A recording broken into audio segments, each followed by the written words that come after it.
ਸਤਿ ਸ਼੍ਰੀ ਅਕਾਲ। ਤੁਸੀਂ ਜੁੜੇ ਹੋਏ ਹੋ ਪੰਜਾਬੀ ਰੇਡੀਓ ਯੂਐਸਏ ਦੇ ਨਾਲ ਤੇ ਪ੍ਰੋਗਰਾਮ ਸਪੈਸ਼ਲ ਰਿਪੋਰਟ ਦੇ ਵਿੱਚ ਤੁਹਾਡਾ ਸਾਰਿਆਂ ਦਾ ਸਵਾਗਤ ਹੈ। ਪੰਜਾਬ ਨੂੰ ਰਾਜਧਾਨੀ ਪਤਾ ਨਹੀਂ ਕਦੋਂ ਮਿਲੂ ਜਾਂ ਨਾ ਮਿਲੂ, ਕਦੋਂ ਕੇਂਦਰ ਸਰਕਾਰ ਦੇਊਗੀ ਜਾਂ ਕਦੋਂ ਇਸ ਬਾਬਤ ਫੈਸਲਾ ਆਊਗਾ, ਕਿਉਂਕਿ ਇਹ ਸਾਰੀਆਂ ਨਲਾਇਕੀਆਂ ਨੇ ਸਾਡੇ ਹੁਣ ਤੱਕ ਦੇ ਰਹੇ ਆਗੂਆਂ ਦੀਆਂ, ਚਾਹੇ ਉਹ ਕਿਸੇ ਵੀ ਪਾਰਟੀ ਦੇ ਵਿੱਚ ਰਹੇ ਹੋਣ। ਹੁਣ ਵਾਲਿਆਂ ਦੀ ਕਾਰਕਰਦਗੀ ਕੀ ਹੈ, ਇਹਦੇ ਬਾਰੇ ਬਾਅਦ 'ਚ ਪਤਾ ਲੱਗੂਗਾ, ਭਵਿੱਖ ਦੇ ਵਿੱਚ ਪਤਾ ਲੱਗੂਗਾ।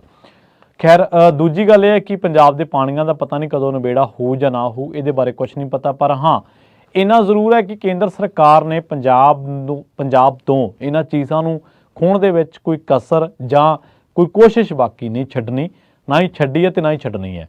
ਹੁਣ ਲੰਘੇ ਦਿਨੀ ਹੋਇਆ ਕਿ ਜਗਦੀਪ ਧਨਖੜ ਜਿਹੜੇ ਕਿ ਉਪ ਰਾਸ਼ਟਰਪਤੀ ਨੇ, ਉਹ ਪੰਜਾਬ ਯੂਨੀਵਰਸਿਟੀ ਦੇ ਵਿੱਚ ਆਉਂਦੇ ਨੇ, ਸਾਡੇ ਪੰਜਾਬ ਦੀ ਯੂਨੀਵਰਸਿਟੀ ਦੇ ਵਿੱਚ, ਚੰਡੀਗੜ੍ਹ ਦੇ ਵਿੱਚ, ਅਤੇ ਉਹ ਅਸਲ ਦੇ ਵਿੱਚ ਉਹ ਇੱਥੇ ਆ ਕੇ ਇੱਕ ਛਿੰਝ ਛੇੜ ਜਾਂਦੇ ਨੇ, ਇੱਕ ਗੱਲ ਛਿੜ ਜਾਂਦੇ ਨੇ, ਅਤੇ ਉਹ ਕਹਿੰਦੇ ਨੇ ਕਿ ਹਰਿਆਣਾ ਦੇ ਕਾਲਜਾਂ ਨੂੰ ਇਸ ਯੂਨੀਵਰਸਿਟੀ ਤੋਂ ਮਾਨਤਾ ਮਿਲਣੀ ਚਾਹੀਦੀ ਹੈ। ਔਰ ਹਰਿਆਣਾ ਦੇ ਕਾਲਜਾਂ ਦੀ ਮਾਨਤਾ ਦਿਵਾਉਣ ਦੇ ਲਈ ਉਹ ਕਹਿੰਦੇ ਕਿ ਪੰਜਾਬ ਦੇ ਮੁੱਖ ਮੰਤਰੀ ਨਾਲ ਗੱਲਬਾਤ ਕਰਨਗੇ ਵੀ, ਅਤੇ ਉਮੀਦ ਜਤਾਈ ਹੈ ਕਿ ਉਹ ਹਾਂ ਪੱਖੀ ਹੁੰਗਾਰਾ ਭਰਨਗੇ।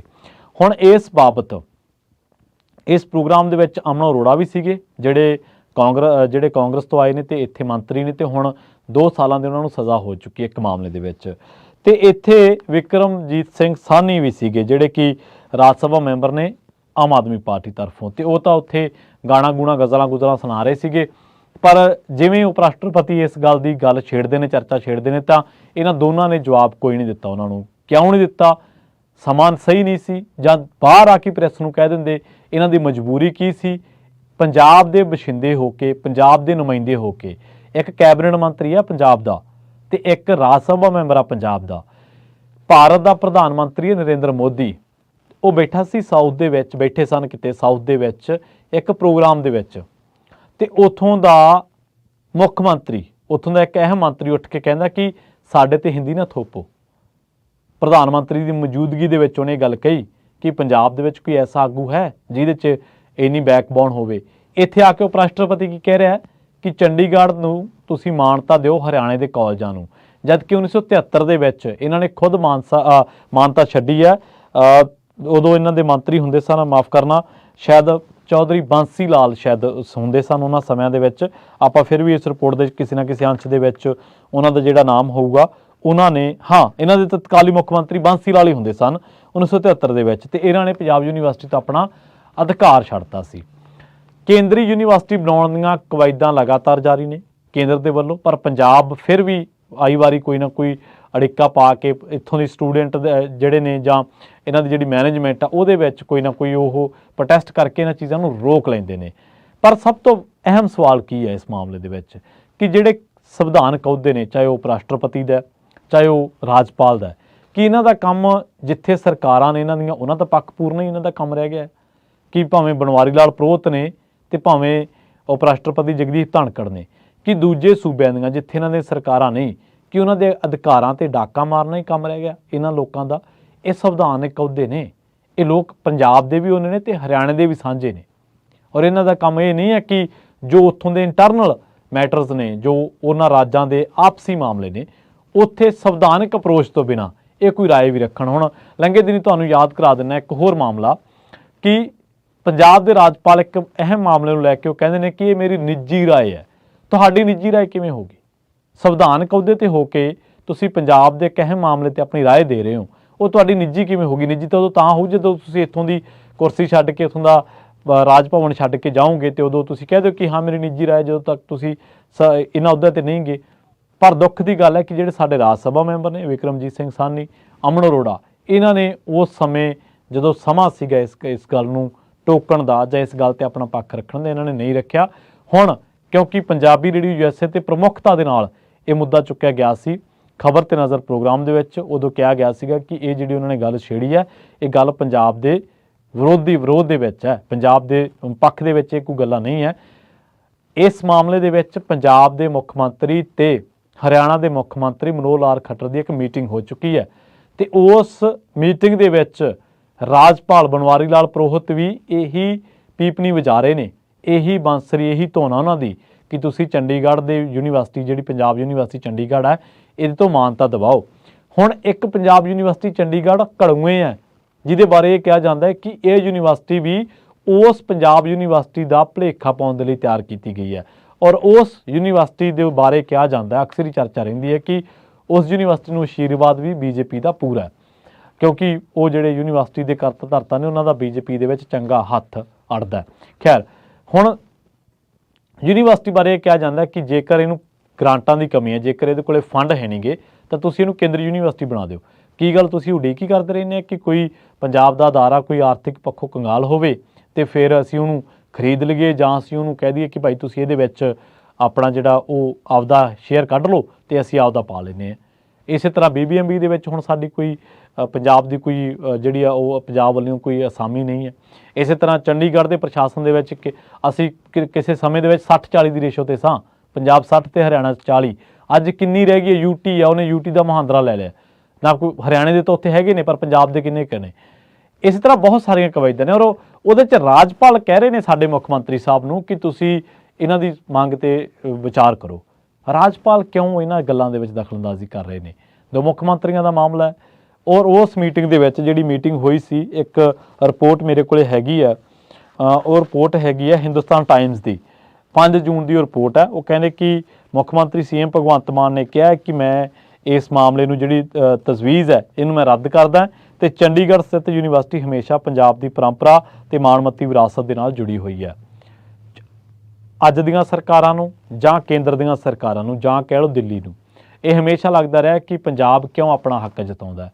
ਤੁਸੀਂ ਪੰਜਾਬ ਦੀ ਰਾਜਧਾਨੀ ਲਾਹੌਰ ਖੋਲ੍ਹੀ ਗਈ ਸੀ ਉਹਦੇ ਤੋਂ 1947 ਤੋਂ ਬਾਅਦ, ਤੇ ਖੁਦ ਇਸ ਗੱਲ ਦਾ ਦਾਅਵਾ ਕੀਤਾ ਸੀਗਾ ਕਿ ਇਸ ਗੱਲ ਦਾ ਭਰੋਸਾ ਦਿੱਤਾ ਸੀਗਾ ਕਿ ਚੰਡੀਗੜ੍ਹ ਜਿਹੜਾ ਕਿ ਪੰਜਾਬ ਦੇ 22 ਪਿੰਡਾਂ ਨੂੰ ਉਜਾੜ ਕੇ ਵਸਾਇਆ ਗਿਆ, ਉਹਨੂੰ ਅਸੀਂ ਪੰਜਾਬ ਦੀ ਰਾਜਧਾਨੀ ਲਾਵਾਂਗੇ।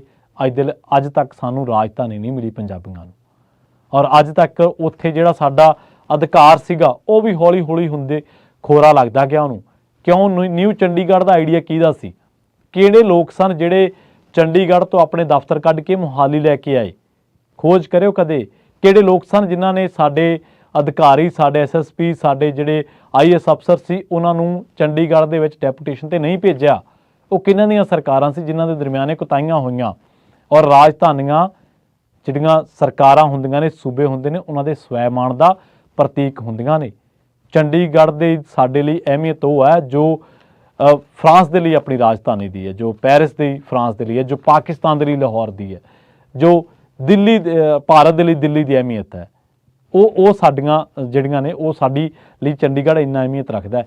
ਪਰ ਦੁੱਖ ਦੀ ਗੱਲ ਇਹ ਹੈ ਕਿ ਕਦੇ ਚੰਡੀਗੜ੍ਹ ਦੇ ਵਿੱਚ ਚੱਲਦੇ ਰੇਡੀਓ 'ਚੋਂ ਪੰਜਾਬੀ ਖਬਰਾਂ ਕੱਢ ਦਿੱਤੀਆਂ ਜਾਂਦੀਆਂ ਨੇ, ਸਾਡੇ ਆਗੂ ਨਹੀਂ ਬੋਲਦੇ। ਹੁਣ ਇੱਕ ਵਾਰ ਫਿਰ ਜਗਦੀਪ ਧਨਖੜ ਉਪ ਰਾਸ਼ਟਰਪਤੀ ਇਸ ਮਾਮਲੇ ਦੇ ਵਿੱਚ ਗੱਲ ਕਹਿ ਗਏ ਨੇ, ਪਰ ਸਾਡੇ ਕਿੰਨੇ ਕੁ ਲੀਡਰ ਨੇ ਜਿਨ੍ਹਾਂ ਨੇ ਇਸ ਮਾਮਲੇ ਨੂੰ ਗੰਭੀਰਤਾ ਦੇ ਨਾਲ, ਉਹਨਾਂ ਦੀ ਇਸ ਸਟੇਟਮੈਂਟ ਨੂੰ ਗੰਭੀਰਤਾ ਦੇ ਨਾਲ ਲੈਂਦਿਆਂ ਇਹਦਾ ਕਾਊਂਟਰ ਕੀਤਾ ਹੋਵੇ, ਇਹਦੇ ਤੇ ਗੱਲ ਰੱਖੀ ਹੋਵੇ? ਹੁਣ ਅਕਸਰ ਆਪਾਂ ਪੰਜਾਬ ਦੇ ਭਾਜਪਾ ਹੀ ਦੇਖ ਲੈਂਦੇ ਹਾਂ, ਉਹ ਪੰਜਾਬ ਦੇ ਅਕਾਲੀ, ਉਹ ਜਦੋਂ 1984 ਕਤਲੇਆਮ ਦੀ ਗੱਲ ਆਉਂਦੀ ਹੈ ਉਹ ਤਾਂ ਕਾਂਗਰਸ ਨੂੰ ਕਹਿ ਦਿੰਦੇ ਨੇ, ਔਰ ਕਾਂਗਰਸ ਲਈ ਵੀ ਚਾਹੀਦਾ, ਕਾਂਗਰਸੀ ਆਗੂਆਂ ਦੇ ਲਈ ਕਿ ਉਹ ਪੰਜਾਬ ਦੇ ਲੋਕਾਂ ਦੀ ਗੱਲ ਕਰਨ। ਕਾਂਗਰਸੀ ਚੁੱਪ ਕਰ ਜਾਂਦੇ ਨੇ। ਤੇ ਜਦੋਂ ਹੁਣ ਜਦੋਂ ਜਗਦੀਪ ਧਨਖੜ ਦਾ ਬਿਆਨ ਆਇਆ ਤੇ ਕਿੰਨੇ ਕੁ ਪੰਜਾਬ ਦੇ ਭਾਜਪਾਈ ਨੇ ਜਿਨ੍ਹਾਂ ਨੇ ਇਸ ਗੱਲ ਦਾ ਵਿਰੋਧ ਕੀਤਾ ਹੋਵੇ? ਕਿੰਨੇ ਕੁ ਅਕਾਲੀ ਨੇ ਜਿਨ੍ਹਾਂ ਨੇ ਕਿਹਾ ਹੋਵੇ ਕਿ ਉਪ ਰਾਸ਼ਟਰਪਤੀ ਜੀ ਇਹ ਗੱਲ ਸਹੀ ਨਹੀਂ ਹੈ? ਪੰਜਾਬ ਕੋਲੇ ਜਦੋਂ ਉਹਨਾਂ ਨੇ ਖੁਦ 1973 ਦੇ ਵਿੱਚ ਛੱਡੀ ਆ ਤੇ ਸਾਡੇ ਕੋਲ ਰਹਿਣ ਦਿਓ। ਮੁੱਖ ਮੰਤਰੀ ਭਗਵੰਤ ਮਾਨ ਕੀ ਕਹਿ ਰਹੇ ਆ ਕਿ ਜਿਹੜੀ ਇਹ ਮੀਟਿੰਗ ਇਹਦੇ ਵਿੱਚ ਪੰਜਾਬ ਦੇ ਮੁੱਖ ਮੰਤਰੀ ਭਗਵੰਤ ਮਾਨ ਨੇ ਪੰਜਾਬ ਯੂਨੀਵਰਸਿਟੀ ਚੰਡੀਗੜ੍ਹ ਤੋਂ ਹਰਿਆਣਾ ਦੇ ਕਾਲਜਾਂ ਨੂੰ ਮਾਨਤਾ ਦੇਣ ਦਾ ਵਿਰੋਧ ਕੀਤਾ। ਉਹਨਾਂ ਨੇ ਕਿਹਾ ਕਿ ਪਹਿਲਾਂ ਪੰਜਾਬ ਯੂਨੀਵਰਸਿਟੀ ਦੇ ਵਿੱਚ ਪੰਜਾਬ, ਹਰਿਆਣਾ ਤੇ ਹਿਮਾਚਲ ਪ੍ਰਦੇਸ਼ ਦੀ ਹਿੱਸੇਦਾਰੀ 20% ਤੇ UT ਦੀ 40% ਦੀ ਹਿੱਸੇਦਾਰੀ ਸੀ। ਪਰ ਹਰਿਆਣਾ ਦੇ ਤਤਕਾਲੀ ਮੁੱਖ ਮੰਤਰੀ ਬਾਂਸੀ ਲਾਲ ਨੇ 1973 ਦੇ ਵਿੱਚ ਪੰਜਾਬ ਯੂਨੀਵਰਸਿਟੀ ਤੋਂ ਆਪਣਾ ਏਕਾਧਿਕਾਰ ਛੱਡ ਦਿੱਤਾ ਤੇ ਉਸ ਤੋਂ ਬਾਅਦ ਪੰਜਾਬ ਯੂਨੀਵਰਸਿਟੀ ਚੰਡੀਗੜ੍ਹ ਨੂੰ ਕੋਈ ਗ੍ਰਾਂਟ ਜਾਰੀ ਨਹੀਂ ਕੀਤੀ ਗਈ। ਹੁਣ ਹਰਿਆਣਾ ਸਰਕਾਰ ਕੋਝੀ ਸਾਜ਼ਿਸ਼ ਦੇ ਤਹਿਤ ਪੰਜਾਬ ਯੂਨੀਵਰਸਿਟੀ ਚੰਡੀਗੜ੍ਹ ਦੇ ਵਿੱਚ ਦਾਖਲ ਹੋਣ ਦੀਆਂ ਕੋਸ਼ਿਸ਼ਾਂ ਕਰ ਰਹੀ ਹੈ। ਪੰਜਾਬ ਯੂਨੀਵਰਸਿਟੀ ਚੰਡੀਗੜ੍ਹ ਦੇ ਢਾਂਚੇ ਦੇ ਵਿੱਚ ਕਿਸੇ ਕਿਸਮ ਦਾ ਬਦਲਾਅ ਬਰਦਾਸ਼ਤ ਨਹੀਂ ਕੀਤਾ ਜਾਵੇਗਾ। ਇਸੇ ਦੌਰਾਨ ਮੁੱਖ ਮੰਤਰੀ ਭਗਵੰਤ ਮਾਨ ਨੇ ਸ਼੍ਰੋਮਣੀ ਅਕਾਲੀ ਦਲ ਤੇ ਕਾਂਗਰਸ ਨੂੰ ਘੇਰਦਿਆਂ ਕਿਹਾ ਕਿ ਪੰਜਾਬ ਦੇ ਤਤਕਾਲੀ ਮੁੱਖ ਮੰਤਰੀ ਮਰਹੂਮ ਪ੍ਰਕਾਸ਼ ਸਿੰਘ ਬਾਦਲ ਨੇ ਸਾਲ 2008 ਦੇ ਵਿੱਚ ਪੰਜਾਬ ਯੂਨੀਵਰਸਿਟੀ ਚੰਡੀਗੜ੍ਹ ਨੂੰ ਕੇਂਦਰੀ ਯੂਨੀਵਰਸਿਟੀ ਬਣਾਉਣ ਦਾ ਦਰਜਾ ਦੇਣ ਦੇ ਲਈ ਸਹਿਮਤੀ ਦਿੱਤੀ ਸੀ, ਜਦੋਂ ਕਿ ਹਰਿਆਣਾ ਦੀ ਕਾਂਗਰਸੀ ਵਿਧਾਇਕ ਨੇ ਅਗਸਤ 2022 ਦੇ ਵਿੱਚ ਹਰਿਆਣਾ ਦੇ ਕਾਲਜਾਂ ਨੂੰ ਪੰਜਾਬ ਯੂਨੀਵਰਸਿਟੀ ਤੋਂ ਮਾਨਤਾ ਦੇਣ ਦੇ ਲਈ ਮਤਾ ਪਾਸ ਕੀਤਾ ਸੀ। ਤੇ ਜੇਕਰ ਹੋਰ ਗੱਲਾਂ ਜਿਹੜੀਆਂ ਖੱਟਰ ਸਾਹਿਬ ਨੂੰ ਕਹੀਆਂ ਨੇ ਜਾਂ ਬਣਵਾਰੀ ਲਾਲ ਪ੍ਰੋਹਤ ਨੂੰ ਕਹੀਆਂ ਨੇ ਮੁੱਖ ਮੰਤਰੀ ਭਗਵੰਤ ਮਾਨ ਨੇ, ਜੇਕਰ ਤੁਸੀਂ ਉਹ ਤਫਸੀਲ ਦੇ ਨਾਲ ਸੁਣੀਆਂ ਤਾਂ ਹਿੰਦੁਸਤਾਨ ਟਾਈਮਜ਼ ਦੀ 5 ਜੂਨ ਨੂੰ ਸ਼ਾਇਦ ਇਹ ਰਿਪੋਰਟ ਛਪੀ ਹੈ ਜਿਹਦੇ 'ਚ ਬੜੀ ਡਿਟੇਲ ਦੇ ਨਾਲ ਉਸ ਮੀਟਿੰਗ ਦੇ ਬਾਰੇ ਕਿਹਾ ਗਿਆ। ਹੁਣ ਕੀ ਇਹ ਉਡੀਕ ਕੀਤੀ ਜਾ ਰਹੀ ਸੀ ਕਿ ਪੰਜਾਬ ਯੂਨੀਵਰਸਿਟੀ ਕੰਗਾਲੀ ਵੱਲ ਜਾਵੇ ਤੇ ਅਸੀਂ ਉਹਦੇ ਤੇ ਕਦੋਂ ਸਿਆਸਤ ਕਰਾਂਗੇ। ਜੇਕਰ ਇਹ ਭਾਵਨਾ ਤਾਂ ਕੱਲ੍ਹ ਨੂੰ ਇਹ ਵੀ ਕਹਿ ਦੇਣਗੇ ਕਿ ਪੰਜਾਬ ਦੀਆਂ ਜਿਹੜੀਆਂ ਪੰਜਾਬ ਸਿਰ ਇੰਨਾ ਕਰਜ਼ਾ ਚੜ੍ਹ ਗਿਆ, ਪੰਜਾਬ ਦੇ ਇੰਨੇ ਅਦਾਰੇ ਉਹਦੇ ਜਿਹੜੇ ਹੇਠ ਦਬਾਊ ਹੋ ਚੁੱਕੇ ਨੇ ਤੇ ਹੁਣ ਪੰਜਾਬ ਦੀ ਜ਼ਮੀਨ ਵੇਚ ਦਿਓ ਸਾਨੂੰ ਤੇ ਫਿਰ ਅਸੀਂ ਤੁਹਾਡਾ ਕਰਜ਼ਾ ਲਾ ਦੇਵਾਂਗੇ। ਕੀ ਇਹ ਗੱਲਾਂ ਤਰਕਸੰਗਤ ਨੇ? ਜਿੱਥੇ ਗੱਲਾਂ ਸਿਆਸੀ ਤੌਰ ਤੇ ਵੀ ਗਲਤ ਨੇ, ਜਿੱਥੇ ਗੱਲਾਂ ਜਿਹੜੀਆਂ ਇੱਕ ਸੂਬੇ ਦੇ ਅਸਾਸੇ ਦੇ ਨਾਲ ਜੁੜੀਆਂ ਨੇ, ਉੱਥੇ ਇਹ ਗੱਲਾਂ ਸਮਾਜਿਕ ਤੌਰ ਤੇ ਵੀ ਸਹੀ ਨਹੀਂ ਗੀਆਂ। ਉੱਥੇ ਗੱਲਾਂ ਫੈਡਰਲਿਜ਼ਮ ਦੇ ਲਿਹਾਜ਼ ਦੇ ਨਾਲ ਵੀ ਸਹੀ ਨਹੀਂ ਗੀਆਂ, ਤਰਕਸੰਗਤੀ ਹੈ ਨਹੀਂ ਗੀਆਂ ਕਿ ਇਸ ਤਰੀਕੇ ਦੇ ਨਾਲ ਜੇ ਕੋਈ ਅਦਾਰਾ ਸਾਡਾ ਪੰਜਾਬ ਦਾ ਕਿਸੇ ਗੱਲੋਂ ਡਾਊਨ ਪੈ ਗਿਆ ਜਾਂ ਉਹਦੀ ਪਰਫਾਰਮੈਂਸ ਸਹੀ ਨਹੀਂ ਹੈ ਜਾਂ ਉਹ ਆਰਥਿਕ ਕੰਗਾਲੀ ਦਾ ਜਿਹੜਾ ਬੋਝ ਚੱਲ ਰਿਹਾ ਜਾਂ ਆਰਥਿਕ ਕੰਗਾਲੀ ਦੇ ਦੌਰ ਦੇ ਵਿੱਚੋਂ ਗੁਜ਼ਰ ਰਿਹਾ, ਤਾਂ ਕੀ ਇਹਦਾ ਮਤਲਬ ਇਹ ਬਣਦਾ ਵਾ ਕਿ ਉਹਨੂੰ ਖੋਲੋਗੇ ਤੁਸੀਂ, ਉਹ 'ਤੇ ਆਪਣਾ ਇੱਕ ਅਧਿਕਾਰ ਜਮਾ ਲਓਗੇ। ਸੋ ਪੰਜਾਬ ਦੀਆਂ ਜਿੰਨੇ ਵੀ ਲੀਡਰ ਨੇ ਜਿਨ੍ਹਾਂ ਦੇ ਵਿੱਚ ਮਾੜੀ ਮੋਟੀ ਰੀੜ੍ਹ ਦੀ ਹੱਡੀ ਹੈ, ਉਹਨਾਂ ਨੂੰ ਜਗਦੀਪ ਧਾਣਖੜ ਦੇ ਇਸ ਬਿਆਨ ਦੀ ਜਿਹੜੀ ਆ ਉਹ ਨਿੰਦਾ ਕਰਨੀ ਚਾਹੀਦੀ ਹੈ। ਹਾਂ, ਇੱਥੇ ਮੈਂ ਇਹਨਾਂ ਜ਼ਰੂਰ ਕਹਾਂਗਾ ਕਿ ਪੰਜਾਬ ਦੇ ਜਿਹੜੇ ਮਾਲਵਿੰਦਰ ਕੰਗ ਨੇ, ਪੰਜਾਬ ਆਮ ਆਦਮੀ ਪਾਰਟੀ ਜਿਹਦੀ ਸਰਕਾਰ ਹੈ ਇੱਥੇ, ਉਹਨਾਂ ਨੇ ਇਹ ਗੱਲ ਕਹੀ ਹੈ ਕਿ ਪੰਜਾਬ ਯੂਨੀਵਰਸਿਟੀ ਚੰਡੀਗੜ੍ਹ ਪੰਜਾਬ ਦੀ ਵਿਰਾਸਤ ਦਾ ਪ੍ਰਤੀਕ ਹੈ ਤੇ ਸਾਡਾ ਭਾਵਨਾਤਮਕ, ਇਤਿਹਾਸਕ ਤੇ ਸੰਵਿਧਾਨਕ ਹੱਕ ਹੈ। ਹਰਿਆਣਾ ਦੇ ਕਿਸੇ ਵੀ ਕਾਲਜ ਨੂੰ ਅਸੀਂ ਮਾਨਤਾ ਨਹੀਂ ਦੇਵਾਂਗੇ। ਤੇ ਨਾਲ ਹੀ ਉਹਨਾਂ ਨੇ ਇਹ ਗੱਲ ਕਹੀ ਹੈ ਕਿ ਉਪ ਰਾਸ਼ਟਰਪਤੀ ਆਪਣੇ ਅਹੁਦੇ ਦੀ ਮਰਿਆਦਾ ਜਿਹੜੀ ਹੈ ਬਰਕਰਾਰ ਰੱਖਣ ਤੇ ਭਾਜਪਾ ਦੇ ਏਜੰਟ ਵਜੋਂ ਕੰਮ ਨਾ ਕਰਨ ਦੀ ਉਹਨਾਂ ਨੇ ਅਪੀਲ ਕੀਤੀ ਹੈ। ਸੰਵਿਧਾਨਕ ਅਹੁਦਿਆਂ ਤੇ ਬੈਠੇ ਲੋਕਾਂ ਦਾ ਕੰਮ ਰਾਜਾਂ ਦੇ ਮਸਲਿਆਂ ਦੇ ਵਿੱਚ ਸਿਆਸਤ ਕਰਨਾ ਜਾਂ ਟੰਗ ਅੜਾਉਣਾ ਨਹੀਂ ਹੈ।